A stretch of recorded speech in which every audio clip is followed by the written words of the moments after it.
3 mois environ après son lancement par le président de la République, le grand débat national s'achève aujourd'hui.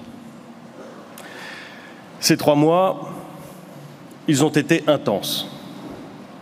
Ils ont pu paraître trop courts à certains, ils ont peut-être paru trop longs à d'autres. Je crois qu'ils étaient nécessaires. Nécessaires pour donner la parole aux Français. On regrette parfois l'accélération et la brutalité du débat public. L'accélération et la brutalité du temps politique.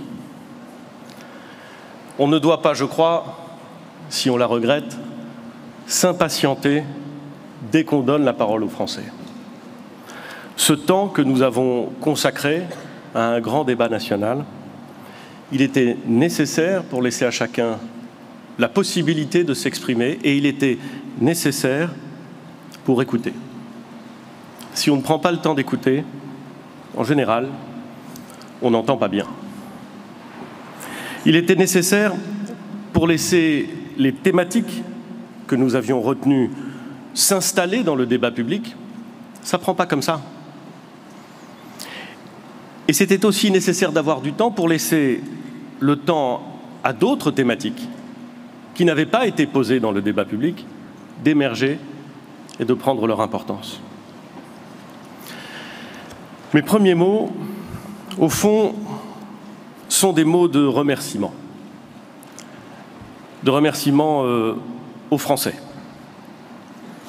à tous ceux qui ont pris le temps d'écrire une contribution, de répondre à un questionnaire en ligne, de remplir un des 16 000 cahiers citoyens disponibles dans les mairies, en vérité plus de 16 000 cahiers, puisque c'est dans 16 000 mairies qu'il y a eu des cahiers.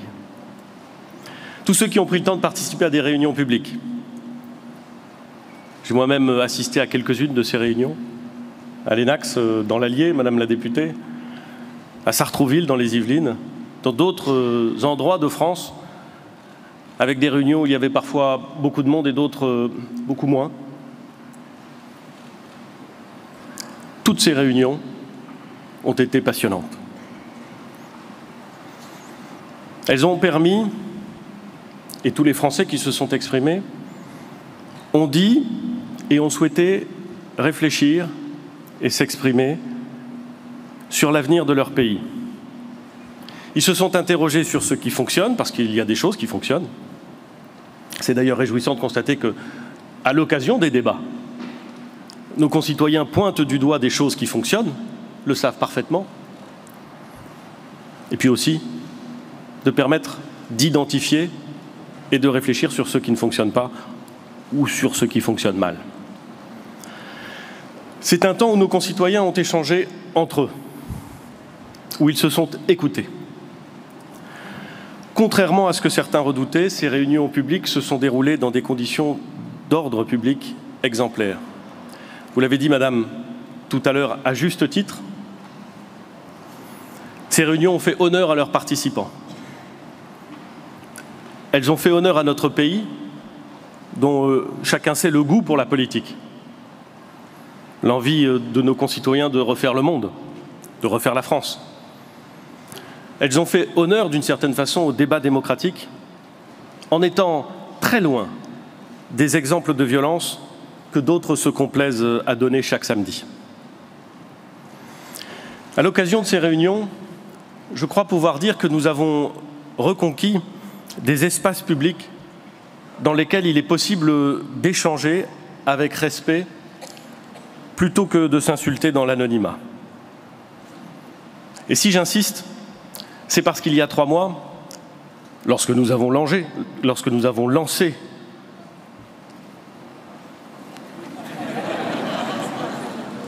je suis coutumier du fait, hein. J'ai un passif très fort en la matière. Lorsque nous avons lancé le grand débat, eh bien beaucoup, pas forcément d'ailleurs ceux qui étaient hostiles par principe au grand débat, mais beaucoup étaient très, très inquiets sur la capacité que nous aurions à tenir des réunions dans des conditions d'ordre et de respect et d'écoute satisfaisants. Cela a été possible. Je voudrais remercier les garants du grand débat.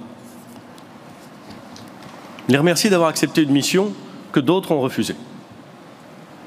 Accepter une telle responsabilité, c'est forcément s'exposer. Dans ce débat, rien ne devait être caché. Certes, et vous l'avez dit, nous avons un peu cadré les choses pour lancer la discussion. Mais très vite, évidemment, c'est la liberté de parole qui a pris le relais. Toutes les données sont désormais disponibles. Elles sont ouvertes à tous ceux qui voudront les analyser. Il n'y a pas une lecture officielle du grand débat. Il y a des données qui sont disponibles pour que chacun puisse les saisir, les interroger, s'en inspirer, le cas échéant contester la façon dont nous les lirions ou dont elles ont été lues ce matin. Et ces données seront disponibles aussi longtemps que nécessaire.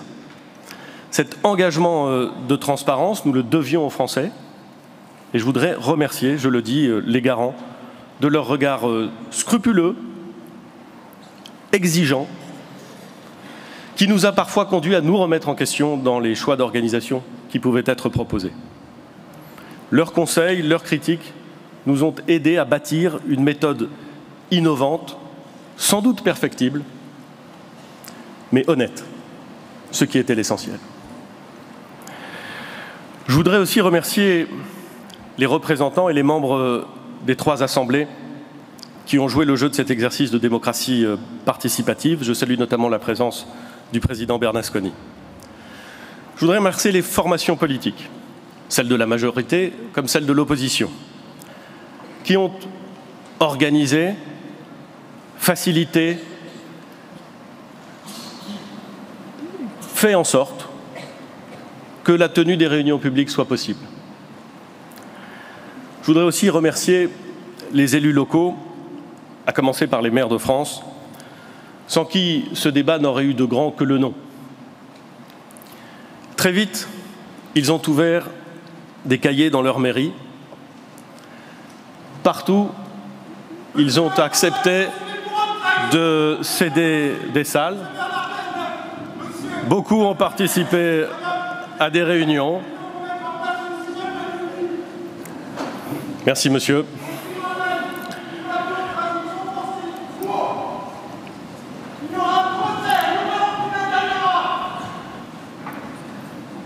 Je disais donc merci à tous ceux qui ont choisi de faire en sorte que les réunions se passent dans l'ordre et dans l'écoute.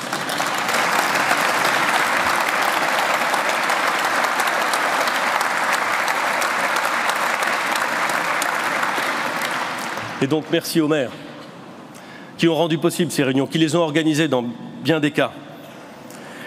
Beaucoup ont participé à des réunions, beaucoup l'ont fait avec une forme de distance tout à fait légitime et que je comprends parfaitement, parce qu'ils ont considéré que l'important était l'expression, pas forcément qu'il leur revenait à eux de répondre à des questionnements.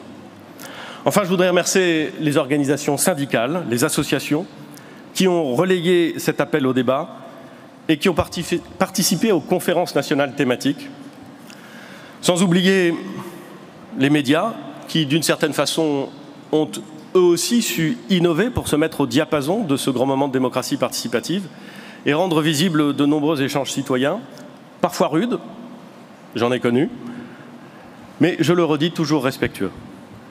Merci enfin, si vous me le permettez, à la mission du grand débat, qui